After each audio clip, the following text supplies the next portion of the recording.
Well, you still got one spot left on the list of my count, I think. So are you leaving that one open for SSP potentially? Or? Yeah, we'll leave that open tonight and just have a look at the pool of players from a rookie point of view, and then we'll make a decision whether we fill that spot tomorrow or hold it open through the pre-season period. Good balance, 3 mids and a key forward. You must be pretty happy with what you got out of the tonight? Yeah, it is a good balance for sure. To get the tall locked away early was really good. Archer was one where we felt he could easily have gone last night, so to have his talent still available tonight was a real bonus. And then, as you say, the other 3 boys can all play some midfield. They can play some other spots as well. So it was a good mix overall. I noticed all 3 too, though. Probably all ready to play AFL too. They've already shown a little bit at state league level. Can maybe step up pretty quickly. Yeah, it's probably a happy coincidence in that regard that they've had a little bit of exposure there. So yeah, that's a nice bonus to it all, but it wasn't something we set out to do. Last night, you obviously get Harley, mission accomplished with the #1 pick.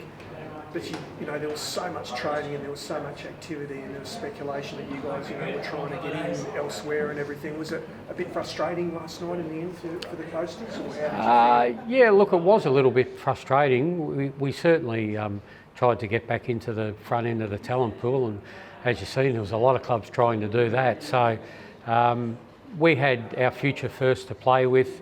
We knew it was going to be difficult as some clubs wanted to stay in this draft, but we thought we'd have a throw at the stumps. We may have got close once or twice, but in the end we weren't able to do it. So a touch frustrating, but that's the live trading business. Yeah, so overall, what's your assessment of how you've gone and what you've been able to do here? Yeah, look, really pleased to be honest.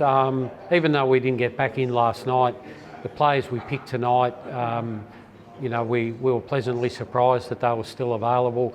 Archer in particular we felt was one of the better tools in the draft and could have been picked last night. So we did have some offers to trade that selection today, but with him there, we felt it was just a good one to get in the bank. That was a no-brainer really, wasn't it? Like it was always, when he didn't go last night, he was always going to go first couple of picks, wasn't he? Yeah, we thought so, yeah. We felt that if we had traded back at all, there was a really big risk that he wouldn't be there. So we made the decision to hold and keep the pick, and really pleased.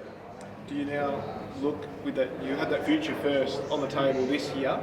Do you now, once the draft is finished, potentially turn to looking at what you could bring in from another club next year with that?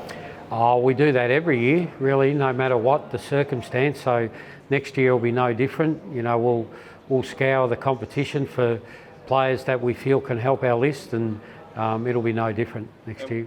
What are you sort of maybe looking at tomorrow, rookie draft-wise, player-wise, a mature age or a young guy, positional-wise? How are we sort of looking? We'll just assess who's available.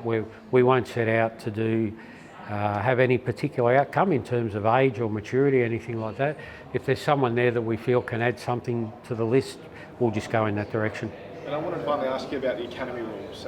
Lance Collard went to St Kilda last night, obviously. Yeah. Unfortunately, couldn't get access to him. Gold Coast, though, get 4 guys in the first round through the academy. Do you feel like there should be some change to allow you guys some access to some of these guys? Yeah, look, I think it's certainly worth discussion.